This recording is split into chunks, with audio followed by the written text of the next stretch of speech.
খুলে দেখাইছে ভিতরে দেখা অনেকগুলো কালো হয়ে গেছে। হ্যাঁ, এই হচ্ছে 27 তারিখ রাত 11:30 নাগাদ। ঠিক আছে, এরা কিন্তু আমাদের সাথেই ঘুরছে, আমাদের সাথে মিলেমিশে থাকছে।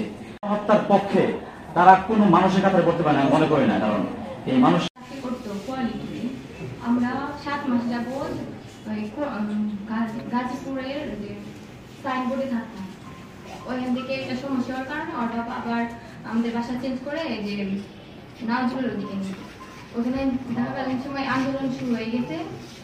পরে ওর বাবা আন্দোলনে যায় না প্রথম দিকে, শেষ দিকে বলতো অনেক যে তোমরা যদি না থাকতা তাহলে তোমাদের চিন্তা না করে আন্দোলনে যাইতাম, এরকম অনেক কথা বলতো, কিন্তু যাই নাই, আমি বাধা দিতাম, যাই নাই। 5 আগস্ট যখন শেখ হাসিনা যখন পদত্যাগ করলো, এই খবরটা শুনে আসছে বাইরে থেকে 3টার সময়, শুনে আসে পরে বলতে আমাদের বাসায় একদম মেন রোডের সাথে, আমাদের বাসার সামনে থেকে একটা মিছিল যাইতেছে, বিজয় মিছিল। পরে ওর বাবা তাড়াহুড়ো করে আসে বলতেছে আমি একটু যাই, আমি দেখে চলে আসবো। পরে ওর বাবা মিছিলের সাথে সাথেই গেছে। যাওয়ার পরে মানে আমাদের বাসা থেকে আলো বাসন থানা 10 মিনিটের রাস্তা উঠে হাইটে গেলে এই বাসন থানা পর্যন্ত গেছে। বাসন থানার সামনে 3টা সময়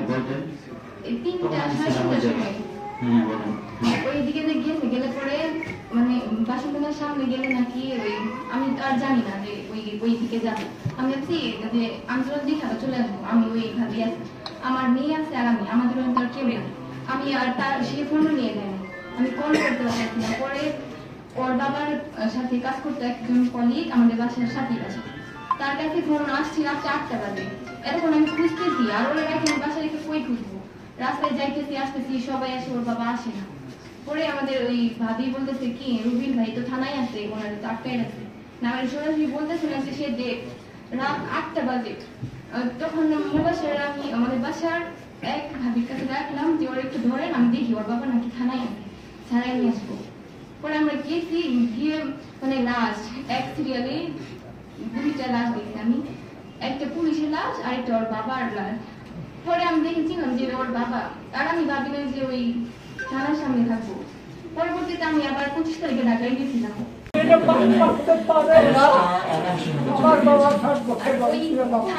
পুলিশ কর্মরত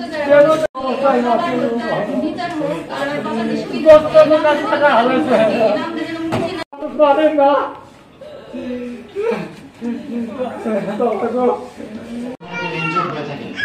আছে, ওনারা দয়া নাম দিবেন না, যারা একটু গুরুতর আহত ওনাদের নাম দিলে কিন্তু প্রত্যেকটা নাম নিয়ে আমাদের কাজ করতে হবে। এখন আপনারা যারা নিজে পারতেছেন সক্ষমতা। 5 আগস্ট যেদিন শেখ হাসিনা পদত্যাগ করে ছেড়ে গেল, তখন উনি ছেড়ে দেওয়ার পর বাইবেলা সুরিয়া থানায় সামনে মানুষ যখন বিজয় মিছিল নিয়ে বের হচ্ছিল, তখন মিজানুর রহমান তার বাসা থেকে বের হয়ে তার বাড়িওয়ালার সাথে গিয়ে সেই মিছিল দেখতেছিল।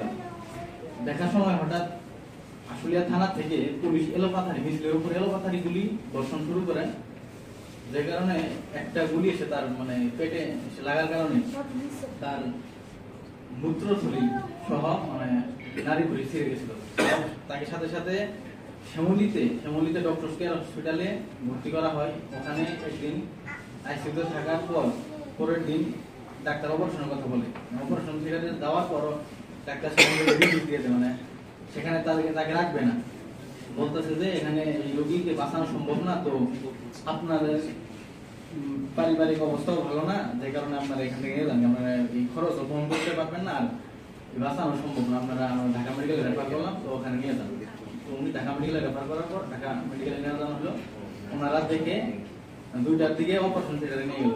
নিয়ে যাওয়ার পর আমাদের অপারেশন থিয়েটার সন্ধ্যা 7টায় 7:30 দিকে বলতেছে ডাক্তারকে যে আমার অপারেশন সাকসেসফুল হয় নাই, নানা ধরনের যে সমস্যাগুলো এগুলো উল্লেখ করে যে আমরা অনেক বাঁচাতে পারলাম না। তো আপনাদের এটা কি আপনি বলতে যাচ্ছেন যে চিকিৎসার অবহেলা বা ডাক্তার অবহেলা করেছে? ডাক্তার অবহেলা বলতে এখানে রিপোর্টগুলো যা ছিল আসলে বাঁচানো সম্ভব ছিল না, যে এইগুলা মানে বুঝতে পারছি হয়ে গেছে।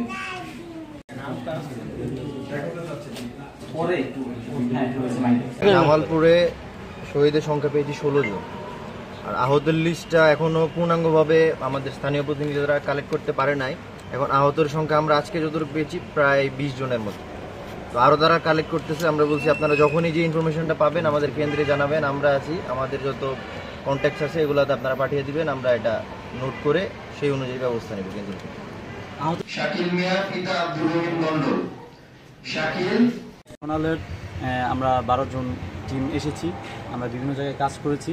আমরা যে জায়গায় গিয়েছি প্রথমে আমরা শহীদের খোঁজখবর নিয়েছি, তার ওই ধারাবাহিকতায় আজকে আমরা আপনাদের এই জামালপুরে এসেছি। জামালপুরে এসে আমাদের টিম কয়েকগুলো ভাগে বিভক্ত হয়ে আমরা কাজ করছে।